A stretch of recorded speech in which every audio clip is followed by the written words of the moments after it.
Welcome back, everyone. Picture a Hollywood movie of the Kentucky Derby. Cameras linger on the sunrise, the fresh dirt, grass, the twin spires. But this movie is incomplete without a soundtrack, anchored by the musician who for 30 years now has called riders to the post. I spent a morning with bugler Steve Buttleman to learn there's much more to this icon than meets the eye. Step into Steve Buttleman's multi-purpose inner sanctum. On one hand, it's a factory for the myriad bracelets and rosaries he makes by hand. It's really been fun in a way to connect with people because, like, I know one of my bracelets is in South Africa, I believe. People think it's exciting that it's made here in the winner's circle, too, which is kind of cool. It's also a scrapbook of treasured pictures and memories. Autographs of young kids who wish to play alongside the official Kentucky Derby bugler. And I still have it in the pagoda. I always will. Cody from Cody's Wish, I've got his picture, a flower from the funeral. And this is a green room, too, before showtime. Steve's uniform is ready. All he needs now is his Pickett Blackburn Herald Bugle, made in Lexington. When you're going outside, the temperature doesn't change on the mouthpiece like it would with the brass or the silver. Even with the gold plating, that's a little warmer, but this is still more consistent. Consistency and 30 years of this experience under his belt.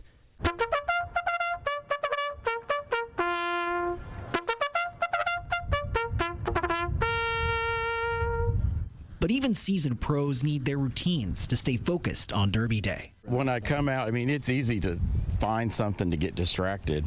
So I usually look like right at the end of actually one of the poles there, right at the end. About an hour before the big race, Buttleman will step away from the crowded pagoda and take a walk down the turf track.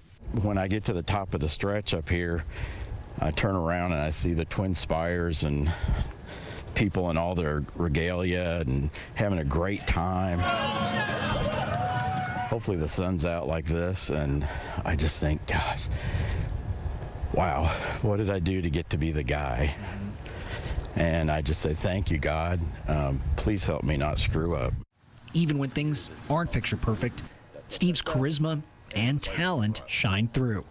The qualities that helped him earn this job at an audition for the 121st Derby are the same that make him quite the star, even to household names.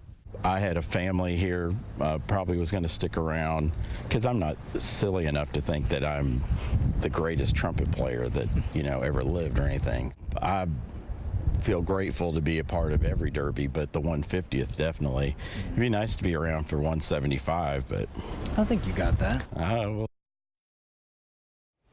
Ever the humbled man Steve is. You've heard Steve mention he looks for his spots and building a routine that Derby week. Well, leading up to it, he tells me he still gets a little intimidated when the big NBC sports crew is in town setting up their gear to capture the call to the post. Musicians will tell you the same applies here. Practice makes perfect.